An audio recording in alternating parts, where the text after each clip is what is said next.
सुप्रभात बच्चों। हमारा द्वितीय सेमेस्टर जो है वो शुरू होने हो गया और उसमें हमने ध्रुव स्वामी हमारा नाटक है जो ऐतिहासिक नाटक है जयशंकर प्रसाद द्वारा लिखा गया है, उसको आपने पढ़ ही लिया है, जिसमें हमने प्रश्न उत्तर करने हैं, ध्रुव स्वामी का चरित्र चित्रण करना है और जो ध्रुव स्वामी नाटक रंगमंच की दृष्टि से उसका हमने विश्लेषण करना है। इसी के साथ साथ हमारी व्यवहारिक हिंदी और हिंदी वर्तनी है सिलेबस में। हिंदी वर्तनी का जो प्रश्न है वो मैं आपको ऑलरेडी यूट्यूब पर शेयर कर चुकी हूँ। हमारा व्यवहारिक हिंदी में जो आलोचनात्मक प्रश्न है, एक बार मैं वो बता देती हूँ आपको। हमारा पहला प्रश्न है, भाषा किसे कहते हैं, उदाहरण सहित समझाइए। तो जो भाषा शब्द है वो संस्कृत की भाष धातु से बना है, जिसका अर्थ होता है बोला जाना। जो मानव है वो अपने भाव को अभिव्यक्त करने के लिए अनेक साधन अपनाता है, वो मौखिक, वो लिखित और सांकेतिक। जैसे जो रेल है, अगर उसको रोकना है तो उसको हरी झंडी नहीं, उसको लाल झंडी दिखाकर गार्ड उसको रुकवाता है। और अगर कोई समस्या नहीं है तो वो उसको हरी झंडी दे देता है, वो आगे चल पड़ता है। जो ट्रैफिक रूल है, जब आप बत्ती पार कर रहे होते हो, हमारी लाल बत्ती है, हमारी जो पीली बत्ती है या हमारी जो हरी बत्ती है, वो सांकेतिक भाषा है। वो हमें बताती है अब चलना है, अब रुकना है और अभी आपको बिल्कुल ही नहीं चलना है। तो इस प्रकार से ये जो नियम है ये हमारे सांकेतिक हैं। जो सीटी बजाना है, तरह तरह की सीटी बजाकर जो बस को रोकने का, चलाने का, जो कंडक्टर के द्वारा परिचालक जो होता है वो जब बजाता है, तो वो ये भी एक क्या है, ये भाषा है। जब बच्चा है वो हंसकर या रोकर अपने भाव व्यक्त करता है, तो ये सारी की सारी क्या है, ये संकेत या चिन्हों को क्या है लेकिन हम इनको भाषा नहीं कह सकते। क्योंकि भाषा क्या होती है कि भाषा तो भाव और विचारों को प्रकट करने वाले उन सार्थक ध्वनि संकेतों को कहते हैं जो मानव मुख से निकले हों, यानी जो सार्थक हैं, जो कोई अर्थ लेकर निकलते हैं। तो ये जो ध्वनि संकेत हैं वो एक व्यवस्था में बंधे होते हैं, तो इन्हें ही हम क्या कहते हैं, उसे हम भाषा कहते हैं। यानी सार्थक ध्वनि चिन्ह, यानी जो व्याकरण सम्मत, व्याकरण के नियमों में बंधे होते हैं, उनको हम क्या कहेंगे, भाषा कहेंगे। जैसे राम पुस्तक पढ़ता है, गीता गीत सुन रही है, और ये क्या है, इन दोनों में क्या है, वाक्य में ध्वनि एक व्यवस्था में निबद्ध होकर बंद कर क्या है, अपने भावों को पूर्ण रूप से व्यक्त कर रही है। तो ये थी हमारी भाषा किसे कहते हैं। आगे आ जाता है, भाषा के विविध और रूप भी होते हैं। जैसे बोली किसे कहते हैं, जो किसी सीमित क्षेत्र में बोली जाती है उसको हम बोली कहते हैं। जैसे 4-5 कोस के बीच में जो बोली जाती है उसको हम बोली कहते हैं। जैसे भारत में है, प्रत्येक 5 किलोमीटर पर क्या है, बोली बदल जाती है। जैसे है भी कोस कोस पर बदले पानी, 4 कोस और 4 कोस पर वाणी। जैसे कोस कोस पर पानी बदल जाता है और 4 कोस पर वाणी बदल जाती है। जो हमारे हरियाणा में भी देखें तो आप कहीं पर बांगरू है, कहीं पर मेवाती है, कहीं कोरवी है, कहीं आईवाटी है, कहीं मेवाती है, कहीं जाटू है, बागड़ी है, ऐसे ये हमारी बोलियाँ हैं। जैसे जींद में कुछ बोली जा रही है, रोहतक में अलग है, जो सोनीपत का जो एरिया है वहाँ पर अलग तरह की बोली जाती है। और जो हम टोहाना की तरफ, फतेहाबाद, सिरसा की तरफ जाएंगे वो टच अलग आ जाता है, क्योंकि पंजाब का एरिया लगता है, क्षेत्र लगता है, तो पंजाबी टच आ जाता है। कैथल, गुलाची का, ये सारे के सारे क्या है, ये प्रभाव होता है। तो ये हमारी बोलियों पर क्या है, बोलियाँ बदलती हैं।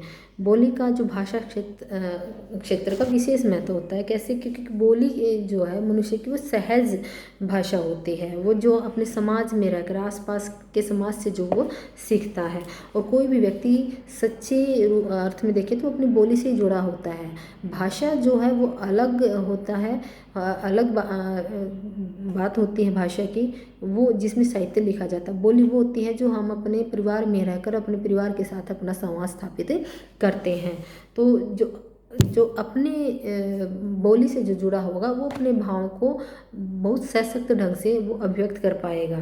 तो बोली में जो क्षेत्र विशेष में क्या, सांस्कृतिक सामाजिक अभिव्यक्ति भी अपूर्व सहजता से होती है। यानी बोली विकसित होकर ही क्या बनती है, भाषा बनती है। और जो बोली के माध्यम से ही क्या है, उसके व्यवहार पर भी प्रभाव पड़ता है। जैसे ब्रिज है और अवधी, ये बोलियाँ, और जो हमारी हरियाणवी है ये बोली है, ये हमें अलग पहचान दिलाती है। हमारी बोली हमें बता देगी, हमें बताने की ज़रूरत नहीं होगी कि हम हरियाणा से हैं। हमारी बोली हमें बता देगी, हमारे बोलने का, भले ही हम बाहर जाकर हरियाणवी ना बोलें, लेकिन हमारे बोलने का लहजा, वो एक जो तरीका है, जो हमारा टोन है, वो हम बता देगी कि हम हरियाणा से हैं। ये है बोली का ही प्रभाव है। तो ये थी बोली। बोली किसे कहते हैं। फिर भाषा के मानक रूप का क्या अभिप्राय है और हिंदी के मानक रूप के विषय में आप क्या जानते हैं। तो भाषा क्या होती है, मानक भाषा क्या होती है कि किसी भी देश या राज्य की वो आदर्श भाषा होती है जहाँ पर के वहाँ के उस देश के जो शिक्षित लोगों द्वारा जो प्रयोग की जाती है, व्याकरण के नियमों में बंध कर जो भाषा प्रयोग की जाती है, जहाँ पर जैसे सामाजिक, सांस्कृतिक है, व्यापारिक तौर पर, आर्थिक तौर पर जो हमारे सामाजिक जो कार्यक्रम होते हैं, उनमें जो प्रशासनिक कार्य किए जाते हैं वो मानक भाषा में ही किए जाते हैं। बोली अलग बात होती है, अलग होती है जो हम घर में प्रयोग करते हैं, हमारे आम बोलचाल में प्रयोग करते हैं, लेकिन जो मानक भाषा है वो प्रशासनिक कार्यों में उसका प्रयोग किया जाता है। वो व्याकरण सम्मत होती है, व्याकरण के नियमों में वो बंधी होती है। और जो देश की भाषा होती है वो अपने देश की संपर्क भाषा होती है, यानी देश, एक देश, पूरा देश है, जैसे एक राज्य दूसरे राज्य से संपर्क करता है तो वो संपर्क भाषा कहलाती है। तो ये मानक भाषा ही क्या है, संपर्क भाषा होती है। जैसे हमारे जो है अनुसूची में, 8वीं अनुसूची में, उसमें क्या है, प्रथम स्तर के जो राज्य हैं, जैसे कै, ख, ग, घ, जैसे कै स्तर के हैं तो वो हिंदी प्रदेश हैं तो वो हिंदी में वहाँ पर कार्य किया जाएगा। द्वितीय स्तर के जैसे किसी की, जैसे पंजाब है, पंजाब की जो भाषा है वहाँ पर पंजाबी में, और फिर हिंदी, अंग्रेजी, इस तरह से है। तो इस तरह से मानक भाषा की परिभाषा ही क्या है, मानक हिंदी पर भी लागू होती है। जो हिंदी खड़ी बोली है वर्तमान उत्तर भारत की, वो मानक भाषा है, क्योंकि जो दिल्ली के आसपास का भी देखें तो वो खड़ी बोली है, वो मानक हिंदी का ही रूप है। यही खड़ी बोली ही मानक हिंदी है, मानक हिंदी ही खड़ी बोली है। इसका मूल स्थान क्या है, दिल्ली और मेरठ का क्षेत्र है। लेकिन जो आज अगर हम देखें तो जो मानक हिंदी है उसका क्षेत्र, उसका दायरा फैल चुका है। पहले जो है साउथ में नहीं बोली जाती थी, अब वहाँ भी क्या है, वहाँ पर भी हिंदी विश्वविद्यालय वहाँ पर खोला गया है। और सी गोपालाचारी थे जो खुद हिंदी के खिलाफ थे, लेकिन उन्हीं के हस्ताक्षर से ये हिंदी को राष्ट्रभाषा, राजभाषा का दर्जा प्राप्त हुआ। और जो लिखित और मौखिक रूपों में अंतर भी आया है, हम देखते हैं मानक हिंदी के कारण ही आया है ये। तो खड़ी बोली के जो प्रसिद्ध कवियों की अगर हमें यहाँ बताना पड़ेगा, जैसे पंत जी हैं, निराला हैं, दिनकर हैं, प्रसाद हैं, ये इन्होंने भाषा के मानक रूप का ही प्रयोग किया है। और इसके साथ साथ जो रेडियो पर, टीवी पर, जो समाचार पत्रों में, जो पाठ्यक्रमों में जो भाषा लिखी है वो हमारी मानक हिंदी ही लगी हुई है। आगे आ जाता है कि राजभाषा से आप क्या समझते हैं। राजभाषा यानी जिसमें राज किया जाता है, जिसमें प्रशासनिक कार्य किए जाते हैं, तो उसको हम राजकीय भाषा जो हमारी, और ये जो गौरव प्राप्त हुआ है ये हिंदी को प्राप्त हुआ है। जो 14 सितंबर 1949 को जो संविधान सभा ने हिंदी को ही क्या है, भारत की राजभाषा का के तौर पर स्वीकार कर लिया था। और हिंदी की जो लिपि है वो देवनागरी लिपि है। और हिंदी एक ही राज्य में नहीं, अनेक राज्यों की राजभाषा है। अभी मैंने आपको बताया था क, ख, ग के तौर पर जो राज्य बांटे गए कि जो हिंदी प्रदेश हैं उनमें हिंदी प्रथम जो आपस में जो संपर्क किया जाएगा एक राज्य द्वारा या सरकार का, जो राज्य सरकार को केंद्र सरकार से, केंद्र सरकार का राज्य सरकार से, तो इस तरह से क्या है, जो हिंदी प्रदेश होंगे उनको प्रथम जो प्रति होगी, पत्र होगा, जो पत्र लिखा जाएगा वो हिंदी में लिखा जाएगा। अगर जैसे हम दक्षिण भारत की बात करें तो वहाँ पर अलग जो भाषा है, तो वहाँ पर उस भाषा के प्रथम पत्र उस भाषा में, द्वितीय पत्र हिंदी में, फिर अंग्रेजी में। यानी अंग्रेजी कहीं भी प्रथम उसमें राज्य की भाषा में नहीं, वो आता जरूर है, लेकिन अभी जैसे सुप्रीम कोर्ट में भी क्या है, हिंदी में ही वहाँ पर प्लीडिंग कर सकते हैं, ऐसा हमारा वर्डिक्ट आ गया था। जो हमारे डिस्ट्रिक्ट तो जो है सेशन कोर्ट, वहाँ पर भी हिंदी का प्रयोग किया जाता है। केवल हाई कोर्ट जो है वहाँ पर अंग्रेजी का प्रयोग किया जाता है। तो हिंदी अनेक राज्यों की राजभाषा भी है। उत्तर प्रदेश है, जैसे बिहार है, हरियाणा है, मध्य प्रदेश है, राजस्थान है, हिमाचल प्रदेश है, केंद्र शासित जो हमारा यूटी है, दिल्ली है, वहाँ की राजकीय भाषा क्या है? हिंदी ये है। अंडमान निकोबार है, पंजाब, गुजरात, महाराष्ट्र, ये राज्यों ने हिंदी को द्वितीय भाषा का, ये क्वेश्चन आता है, द्वितीय भाषा का दर्जा दिया गया है हिंदी को। वहाँ पर पंजाबी को प्रथम दर्जा दिया गया है।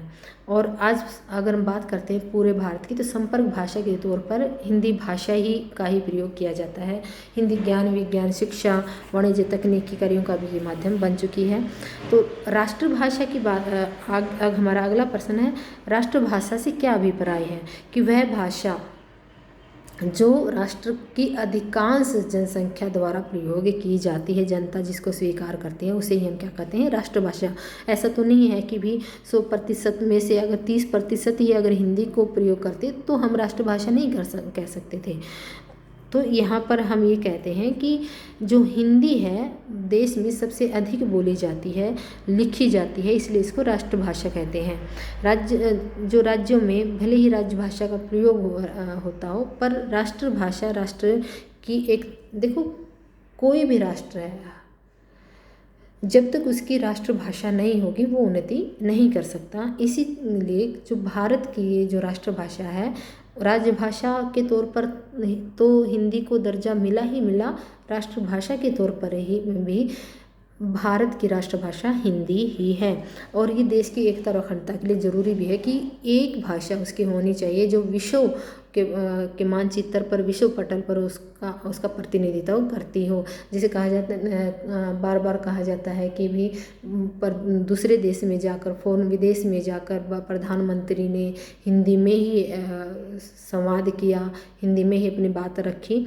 तो ये एक पहचान है, अपने देश का प्रतिनिधित्व करने के लिए ये अपनी एक भाषा होना आवश्यक है। आप भारत के होकर अगर आप वहाँ पर भी अंग्रेजी में संवाद करते तो आप खुद ही मर चुके हो, क्योंकि अपनी भाषा में ही अपने आप को आप अच्छे ढंग से अभिव्यक्त कर सकते हो। तो जितने भी हमारे राष्ट्रीय पर्व होते हैं, समारोह होते हैं, या जितने भी उत्सव मनाए जाते हैं, उन सब में क्या होता है? राष्ट्रभाषा का ही प्रयोग किया जाता है। और राष्ट्रभाषा क्या होती है? सर्वजन हिताय सर्वजन सुखाय होती है। और कहते हैं कि भी बिन निज भाषा ज्ञान के मिटत नहीं को सूल, कि अपनी भाषा के ज्ञान के बिना आप अपने हृदय की संवेदना को, दर्द को प्रकट नहीं कर सकते, उस दर्द को नहीं मिटा सकते हैं। तो हमारे संविधान में भी क्या है? राष्ट्रभाषा हिंदी को ही माना गया है। और भारत की जो जनसंख्या है वो आज तो हम देखें 100 करोड़ से तो ऊपर हो ही चुकी है। और इसमें से यूँ कहें कि 80%, 80%, लगभग 80% लोग हिंदी ही बोलते हैं, लिखते हैं, समझते हैं। तो हिंदी बोलने वालों की संख्या क्या है संसार में? अगर हम देखें, संसार में, पूरे संसार में भी देखें तो वो तीसरे स्थान पर है।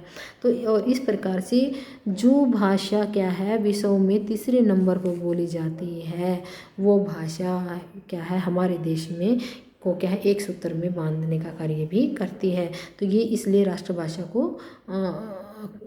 को एक प्रतिनिधित्व करने वाली भाषा हम कहते हैं।